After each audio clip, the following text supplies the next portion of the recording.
Hello, hello, hello, and we're live. Yeah, cool, it's working. Today will be a super quick one because it's super late. And Zachary is up, unfortunately. So yeah, let's go. Um, and I'm getting the call. Okay,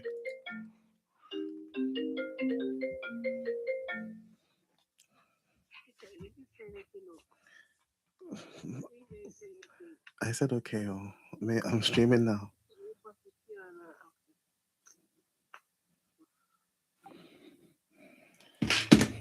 Okay.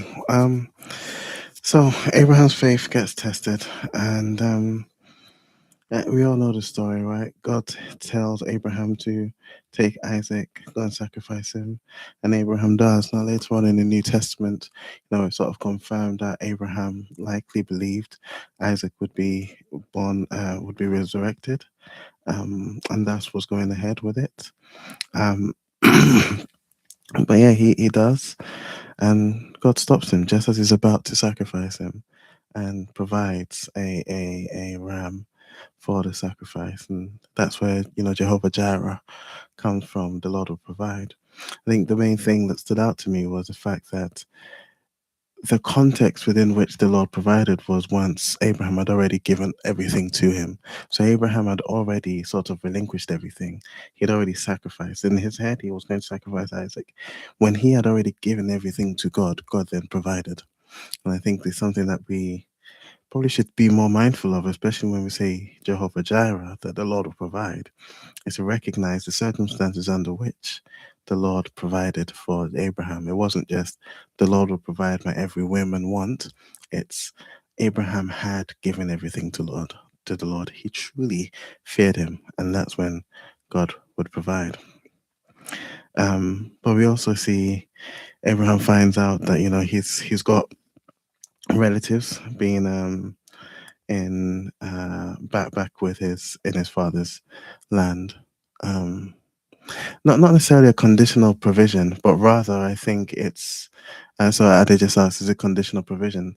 I don't think it's conditional, but I think we should recognize the state of Abraham's mind and the state where he was. Um, the name is more about God, but I think we use it in the context of, or I say we, sometimes we use it in the context of God will provide everything I need, everything I want, and I think it's a recognition that anyone can say that.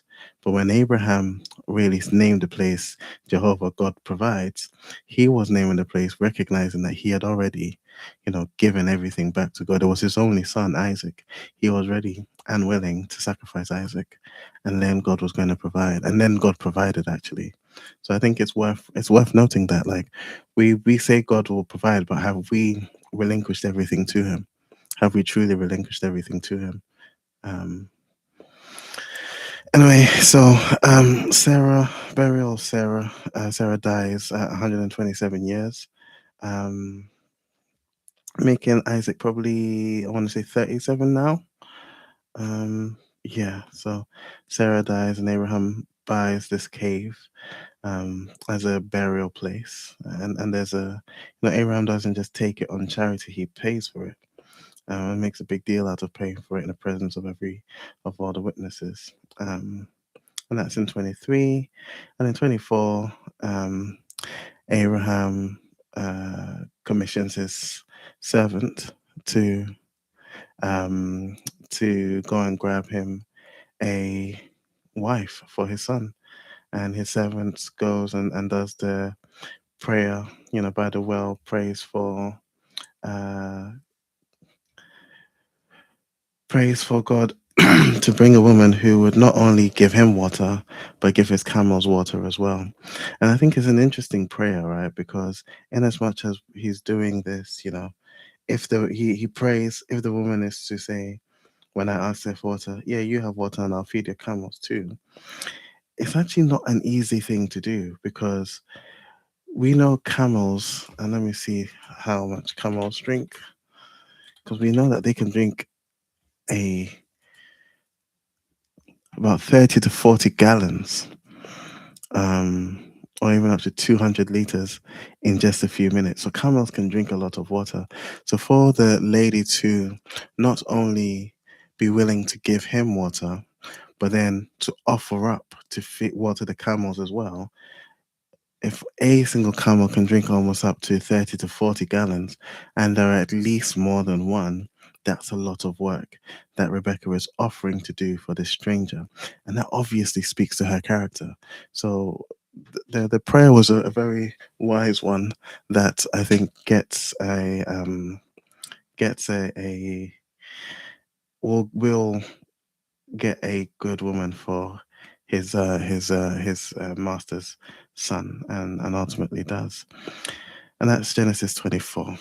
Now I'm gonna run off because as you guys heard, I got a call during the stream, so I need to go and help out.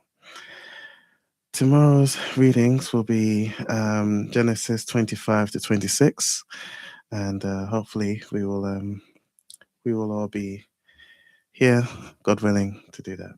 All right. Gonna sign off rather abruptly today, and peace out.